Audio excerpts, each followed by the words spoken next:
Good morning all. ఈరోజు Andhra Jyothi పేపర్లోని news analysis ఒకసారి చూసినట్టయితే మేజర్గా కాళేశ్వరంపై సిట్ అని చెప్పి అవకతవకలపై విచారణకు ప్రత్యేక బృందం. సో అసెంబ్లీలో చర్చ. సో 3 రోజుల పాటు సభ సభ్యులందరికీ కమిషన్ నివేదిక. సిట్ వేయడమా, చర్యలకు ఉపక్రమించడమా? జస్టిస్ పిసి ఘోష్ కమిషన్ కాళేశ్వరంపై ఏదైతే మరి నివేదిక నీటిపారుదల శాఖ కార్యదర్శికి రాహుల్ బొజ్జాకి ఇవ్వడం జరిగింది. సో ఇది గవర్నమెంట్ కూడా జస్టిస్ పిసి ఘోష్ కమిషన్ ఇవ్వడం జరిగింది. సో ప్రిలిమినరీగా ప్రాథమికంగా ఇందులో అక్రమాలు జరిగాయని చెప్పి జస్టిస్ పిసి ఘోష్ కమిషన్ నిర్ధారించడం జరిగింది. సో కాళేశ్వరం ప్రాజెక్ట్ లో చాలా అవకతవకలు జరిగాయని చెప్పి మరి కమిషన్ నివేదిక అయితే ఇవ్వడం జరిగింది. సో ప్లేస్ కూడా మార్చారని చెప్పి అందులో ఉందని చెప్పి ఆ నివేదిక చెప్తుంది. సో మనమైతే నివేదిక ఇంకా చూడలేదు, ఇంకా బయటకైతే రిలీజ్ చేయలేదు. సో దీనికి పూర్తిగా గవర్నమెంట్ దగ్గర ఉంది. సో మరి వాళ్ళు దీని ప్రకారం జస్టిస్ పిసి ఘోష్ కమిషన్ ప్రకారం చర్యలకు ఉపక్రమిస్తారా లేదా అనేది మరి గవర్నమెంట్ తీసుకునే డిసిషన్ పై ఆధారపడి ఉంటుంది అనమాట. సో ఇదే వార్త ఇక్కడ జరిగింది.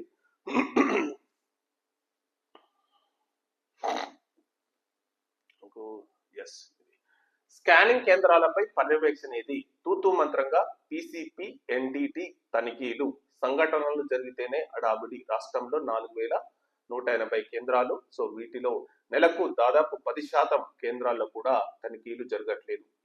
యథేచ్ఛగా లింగ నిర్ధారణ పరీక్షలు చేసిస్తున్న వైనం. సో తెలంగాణ రాష్ట్రంలో లింగ నిర్ధారణ, సో పుట్టబోయే బిడ్డ ఆడ అమ్మాయా లేకపోతే అబ్బాయా అనేది చూపించడం అనేది చాలా నేరం. సో దీనిని మాత్రం తెలంగాణ రాష్ట్రంలో యథేచ్ఛగా నిర్వహిస్తున్నారని చెప్పి ఇక్కడ వార్త జరిగింది. మరి దీన్ని అరికట్టాల్సిన వాళ్ళు ఎవరు? గవర్నమెంట్ లో ఇది ఒక యాక్ట్ ఉంటది, ఏంటంటే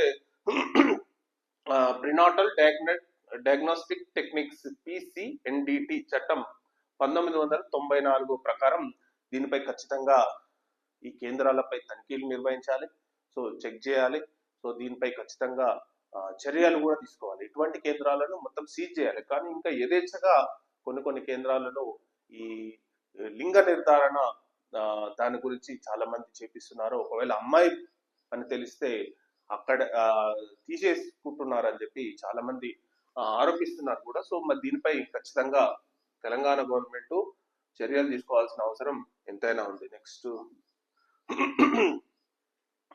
అవయవ దానంలో తెలంగాణ టాప్. నిరుడు 725 మందికి అవయవ దాన మార్పిడి. జీవన్ దాన్ కు అవార్డు అందజేసిన కేంద్ర ఆరోగ్య శాఖ మంత్రి. సో నేను ఈ విషయంలో ముఖ్యంగా తెలంగాణ ఆరోగ్య శాఖ మంత్రి రాజనరసింహ గారికి మరియు ఈ జీవన్ దాన్ కి చైర్మన్ గా ఉన్న నరేంద్ర కుమార్ గారికి, doctor Narendra Kumar is the chairman of Jeevan Dan, మరియు కో చైర్మన్ గా నిమ్స్ డైరెక్టర్ డాక్టర్ బీరప్ప గారు, మరియు ఒక వన్ ఆఫ్ ద అసోసియేట్ గా డాక్టర్ భూషణ్ రాజు గారు.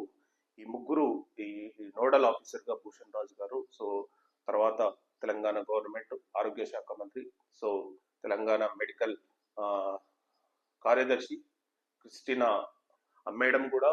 సో ఇందులో వీళ్ళంతా దీనికి చేయూత అందిస్తూ ఈ జీవన్ దాన్ ను ప్రెసెంట్ గా దేశంలోనే నెంబర్ 1 గా నిలపడం అనేది చాలా సంతోషకరం. ఎందుకంటే అవయవ దానం అనేది ఎవరైతే మనం లేని సమయంలో మన అవయవాలు వేరే వాళ్ళకు ఉపయోగపడి మనం కూడా అక్కడ జీవించడం అనేది ఒక చాలా గొప్ప విషయం.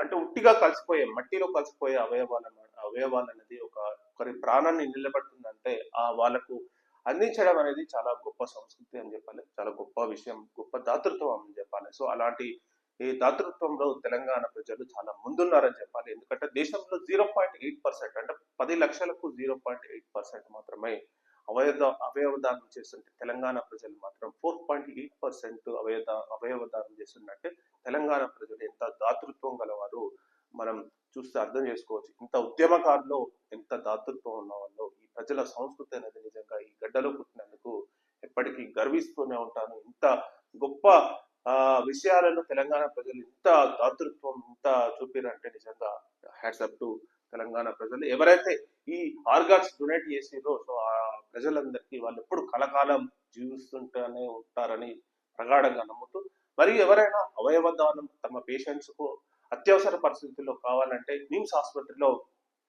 జీవన్ దాన్ అనే సమస్య ఉంటుంది. ఇది పూర్తిగా Telangana organised, Telangana government organised సంస్థ.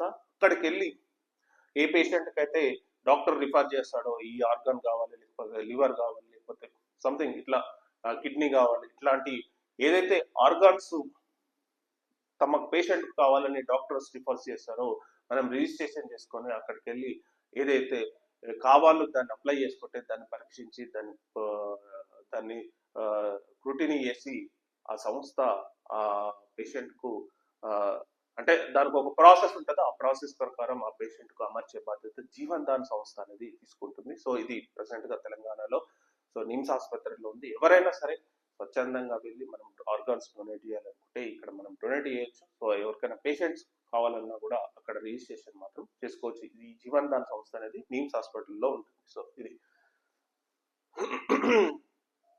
నెక్స్ట్, దిగొచ్చిన కేంద్రం రాష్ట్రానికి ఈ నెలలో 65,000 టన్నుల యూరియా సరఫరా. సో RFCL కు ఎరువుల శాఖ ఆదేశం అని చెప్పింది. సో 58 రోజుల షట్ డౌన్ తో తగ్గిన ఉత్పత్తి. సో యూరియా, సో వీళ్ళందరికీ డౌట్ ఏంటంటే యూరియా చాలా పంపిస్తున్నాం, మరి వ్యవసాయం ఏమో లాస్ట్ ఇయర్ కి ఈ ఇయర్ కి ఎక్కువ కాలేదు. సో వ్యవసాయం ఏమో తగ్గుతుంది. టు బి ఫ్రాంక్ 2023 మరి 2024 ఇయర్ కంపేర్ చేస్తే సో 2023లో వ్యవసాయం ఎక్కువ దిగుబడి ఉంది, 2024లో మరి తక్కువ ఉంది వ్యవసాయం. సో దాన్ని తగ్గించారు, కానీ యూరియా మాత్రం అప్పటికిప్పటికి 10-20% ఎక్కువైంది. అంటే ఈ యూరియాని అక్రమంగా వేరే దాంట్లో వాడుతున్నారు. సో మెయిన్ గా వాడుతున్నది ఎక్కడంటే పాలలో వాడుతున్నారు అని చెప్పి చాలా ఆరోపణలు ఉన్నాయి. ఈ యూరియా అనేది పాలలో మిక్స్ అవుతుంది. సో అది అఫీషియల్ గా చాలా మందికి తెలుసు, కానీ దీన్ని అరికట్టే విధంగా మరి చర్యలు తీసుకుంటలేరని నా అభిప్రాయం. ఎందుకంటే ఈ యూరియా అనేది అక్రమ మార్గంలో వేరే మార్గాల ద్వారా పాలలోకి మిక్స్ అయిపోయి ఇది చాలా ఒక పెద్ద మాఫియా కూడా నడుస్తుంది. దానికోసమే తెలంగాణ అది కేంద్ర ప్రభుత్వం ఆలోచించి మరి ఆపింది. సో ఆపింది మళ్ళా మరి ఇమీడియట్ గా అవసరం ఉంది, రైతులకు అవసరం కాబట్టి రైతుల మటుకు కంపల్సరీగా 65,000 టన్నులను రిలీజ్ చేయడం జరిగిందనమాట. సో ఇదండి మేజర్ గా first paper news analysis. So thank you very much.